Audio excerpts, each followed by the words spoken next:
kusoo dhawaada muuqaal cusub waxa uu ku saabsan yahay sheekada ku saabsan raadiyaha lagu magacaabo raadiyaha xasuuqa.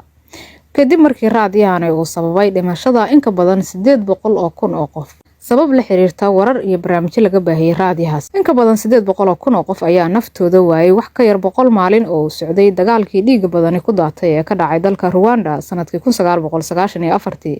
dagaalkan oo salka ku hayay qabaa'il ayaa waxa uu u dhaxeeyay qoomiyadaha Hutu iyo Tutsi kadib markii ay isku farasaareen sabab la xiriirta awood sheegasho ka jirtay gudaha dalka Rwanda. taasi waxa ay sababtay in Hutugu ay isku dayaan inay awood ku muqooniyaan, balse dagaalkaasi waxa uu noqday mid aan la mahdin oo labada dhinac waxa gaaray khasaare lixaad leh.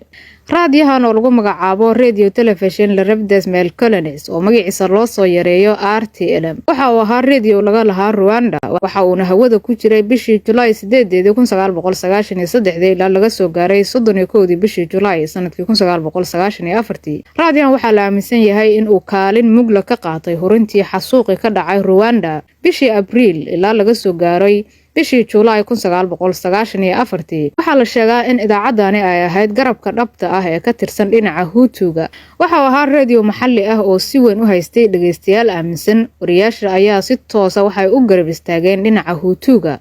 waxaa la sameeyay barnaamijyo tabin toos ah iyo sidoo kale warar ku saabsan dadka laga tirada badan yahay ee Tutsiga. taasina waxa ay horseeday inay dhintaan dad lagu qiyaasay 800,000 oo qof oo reer Rwanda ah. raadiyahan ayaa waxaa la sheegaa in uu door muhiim ah ka ciyaaray abuuridda jawga nacaybka ee sidoo kale xasuuqi ka dhacay Rwanda. warqad furan oo ay daabacday jaamacadda la yiraahdo Harvard ayaa waxaa lagu ogaaday in baahinta raadiyahan magaciisa loo soo yareeyo RTLM ay qayb muhiim ah ka ahayd habka abaabulka dadweynaha iyo sidoo kale kicinta wixii halkaasi ka dhacay. waxaa raadiyahan loogu magac daray raadiyaha xasuuqa ama Radio Genocide. 4 bil kadib waxaa istaagay xasuuqi ka dhacay dalka Rwanda. dalkaasina waxaa ka bilowday qabqabashada diiwaanka dambiilayaasha. waxaa la furay maxkamadda dambiyada xasuuqi Rwanda waxaana la horgeeyay qof walba oo maalin ku lug yeeshay wixii ka dhacay Rwanda.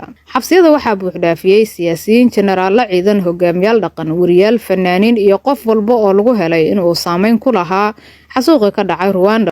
maxkamadayntan oo soo gaartay wixii ka dambeeyay 2000 waxa u dambeeyay 2 wariye oo u dhashay Rwanda waxaana lagu xukumay xabsi daa'in, halka mid saddexaad oo sidoo kale maxkamaddu ay doonaysan ay ku xukuntay 35 sano oo xabsi ah kadib markii lagu eedeeyay in ay ku lug lahaayeen horinta xasuuqi ka dhacay Rwanda 1994. xukunkan waxa uu soo afjaray ayaa la yiri dacwad taariikhi ah oo socotay muddo dheer taasoo iftiimisay waxa loo yaqaan warbaahinta nacaybka.